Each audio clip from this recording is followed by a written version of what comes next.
Right, the rumors are true. It's your feel-good breakfast show. Let's make you feel great this morning and get into some more entertainment. Street trash is what everyone is talking about right now. It's finally hit South African screens. This outrageous new sci-fi horror comedy from acclaimed director Ryan Coogler has taken the world by absolute storm, screening to sold-out crowds from Los Angeles to Mexico City, and now we're here in the mother city. Inspired by the 1987 cult classic, the film reimagines Cape Town in 2050. Where a group of houseless misfits must survive a sinister government plot to liquefy the homeless with a chemical known as V. So let's get into this before we get to know the crazy minds behind it.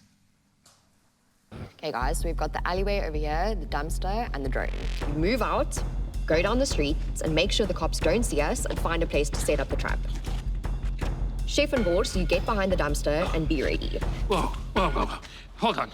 This isn't going to work. I've got a medical condition. I can't crouch. Okay, then just stand. No, that's not going to work either. Why not? You're standing right now. No, I'm going to keep watch, and then Pop and Ronald, you guys are going to crouch behind the dumpster. And when you get ready... No. Ronald needs to be on the roof with me. What? Why am I on the roof? Yeah, I think I'm being underutilized in this plan. Okay, we've got Chef and Boss over here, and we've got Pup there. No, that's not going to work. Chef is going to be here. Maybe we put Pup with his brother. Yeah, but then maybe Ronald should rather be over here. Listen, why don't I just sit on the couch and I'll keep watch from here? Huh? Yeah, you No, I'm just saying. So emotional. You're being emotional. Guys, please.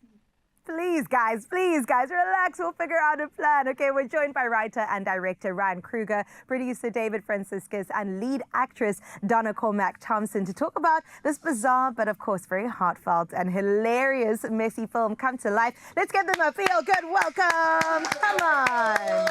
Listen, you all have fans in studio, is all I'm saying. Is that one over there making noise? I'm kidding. All of us are fans. Thank you for being here on the couch. Can we get some merch? That was the first question. It wasn't me. It wasn't me, okay? That's what they are. Okay, thank you very much. Right, let's start with you right now and talk about this being your second feature film. The first one, of course, which Graham mentioned a little bit earlier, called Fried Barry. So what inspired you to take on this 1987 classic? So originally, I think, because of the success of Fried Barry, there was producers in America that saw Fried Barry and they were like, we have the rights to street trash. Would you be interested in making it? And then straight away I was like, yes. But as a kid, I actually grew up on that film. I still have it on the VHS. Oh my gosh. So it was really cool. And at the same time, I also wanted to do something different and not do like a straight up remake and just do my own thing, my own style, and just have it in that same world, but make it more of a like a loose sequel. And at one point, it was going to be shot in America. And I was like, no, I want to shoot it here. I want to make it South African. I think we have a lot of cool stories to tell, and also different stories, and still keep it universal so the American audience loves it and the overseas and stuff. So, yeah, it was important for me to, again, put that South Africa on the map and do something different, because we don't have these films here, and it's very different to... It was the same with Fried Barry. It was like the first of its kind, and nobody makes movies like this here. So, you know, pushing the genre scene is, you know, whether it's a horror or sci-fi or just doing something, you know, different. Because we can make those films, and I think a lot of audiences don't expect that from South Africa, especially South African audience goers. So, yeah, people should check it out. We are going to check it out. Let me tell you, we're so excited. Also, if we're being honest, South Africa is a movie. There's crazy things happening all the time, left, right, center. It does feel like sci-fi sometimes. So thank you for taking that on. You got to take it out the box. Yes, completely. Out the whole world. Never mind the box. But I've got to talk about the actual filming, David.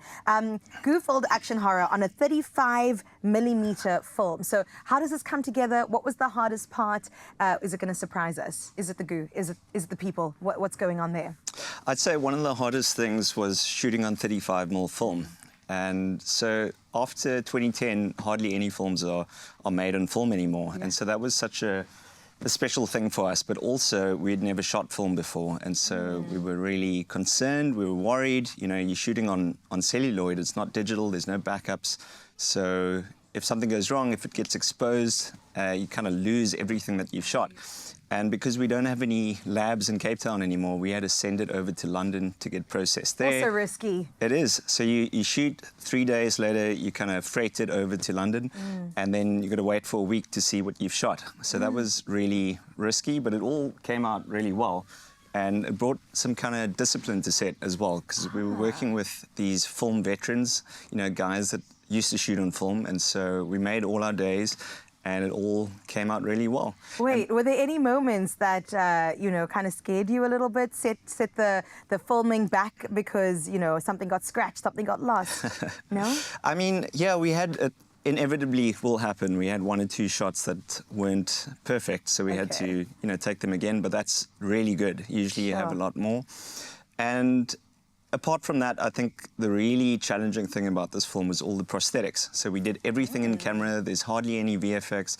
It's all like the 80s, very 80s. Homage to like 80s, you know, 80s like movies. I love yeah, that. the practical effects, skin melting, goo everywhere, all of that. This film is filled with that kind of thing. So, yeah, that was great. I think it's going to hit on the nostalgia nerve, like, in a big way, which people love, especially South Africans. Take us back, not too far back, but take us back. We would love to enjoy that. So, Donna, let's talk about, I mean, we heard a bit of the challenges. Was that part of it? Was it the prosthetics? Was it knowing you're on film? You have to have a great first take. What was the experience like for you? It was a pretty insane experience. Yeah, I can imagine. We were so dirty. I mean, every single day, just covered in grime and dirt and oil. And we were shooting in this old abattoir most of the movie at night. So it was just, yeah, it was insane. And then with the practical effects, it's all real. So your acting it's really fun as an actor because, yeah, you get to react off of exactly what's happening in front of you. Those reactions are real. You also don't get a second take. So with major practical effects, you have 1 take on film. Once it's done, it's done. No room for mistakes. You've got to like roll with the punches. A good challenge, I can imagine, to have, right? Put you through a lot, but it was fun. Yeah. We were put through a lot. Gary, one of the other actors, he was Fried Barry. He actually decided to go method right in the beginning. Ooh, tell me more, considering what the movie's about. So, I mean, we must have been about 4 or 5 days in where it started to get word around that, like, you know, it was getting a bit heavy on set with the method, and I guess Ryan had to cut that short at a point because we were so dirty anyway, you know. But yeah, Gary had decided he wanted to go full method. He didn't shower, he didn't bath. It was a lot. Oh my I was like, goodness. it's fine, Gary. We will clean you up on the day and make you dirty. He was make waiting you for you to dirty. give him permission. I love that. Okay, we'll be back with more about this crazy madness. I mean, look at it. Even the color. Oh, it's also beautiful to enjoy in just a little bit because there's so much more to unpack. So we'll see you soon.